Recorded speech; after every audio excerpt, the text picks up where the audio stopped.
story about getting Michael in the band, because one of the great things about the band when you listen down below Sammy and Eddie is the rhythm section is just so, there's so much going on down there. And he seems like the perfect guy for the group, I assume. How did he come into the picture? Well, Mike and I have a spiritual connection. You know? It's, really? Yeah, in the shape of Jack Daniels. No, actually, that was a long time ago.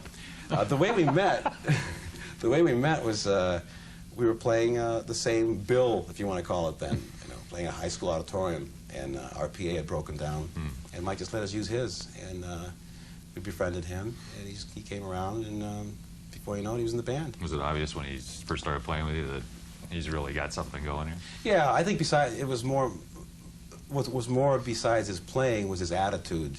In the beginning, that's when you really, it's the friendship and the camaraderie and the common, the love for music that makes it happen. Yeah. And because if you set goals and you miss a goal, you don't feel so good. Yeah, right. I'm not saying just completely go with the tide and don't even bother getting up. Yeah. I mean, that's the other extreme. But yeah, it was Mike's vibe that first really got us going. Did you know from the beginning that you had something special and you're just going to keep going until you do it? Or were there times when you had second thoughts? I think it was from very early on that it was kind of ingrained on us that if you're doing something that you like, then that is of the utmost importance. Because in our family, there were two opposites. There was my dad, the musician, the guy, the happy-go-lucky guy, you know, and let's have a drink, that type of thing. The other side was our mother.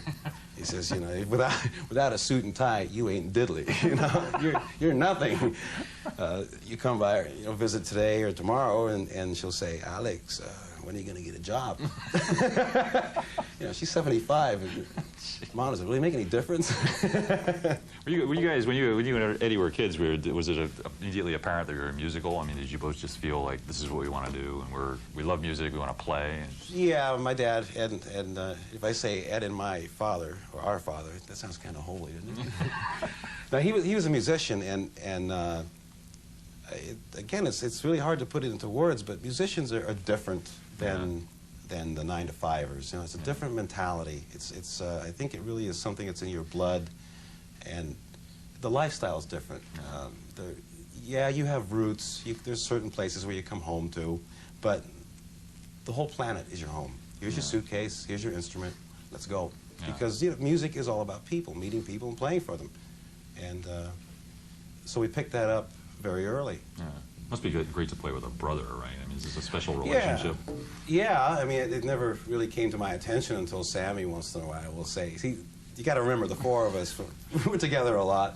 So just to keep things interesting, we like to stir a little bit of, you know, stir a little.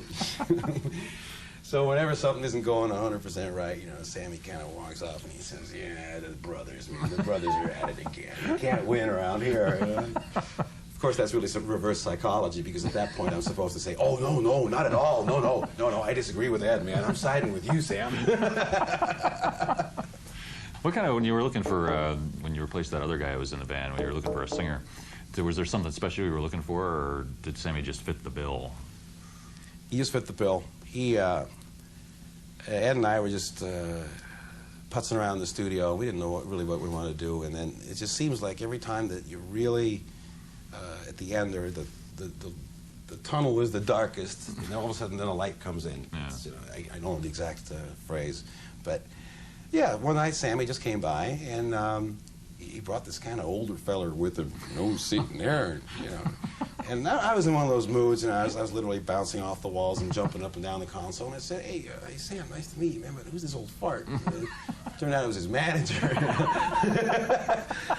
And we started playing, and that was it. First note, bingo. How do you think the band has changed most noticeably over the last, say, 15 years? I mean, is it just the musical maturity, or has the sound gotten bigger and badder, or what? Well, that's a good question. You know, I think every musician dreads the day that, what if I don't like this anymore, and I'm going to do it just because I'm getting paid for it? Yeah.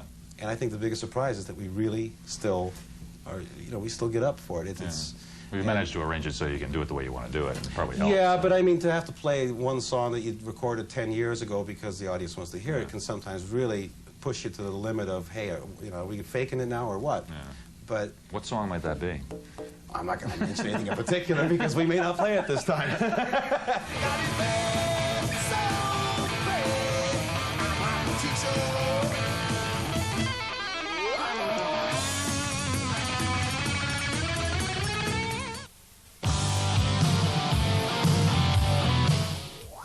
Ooh, yeah, whoop.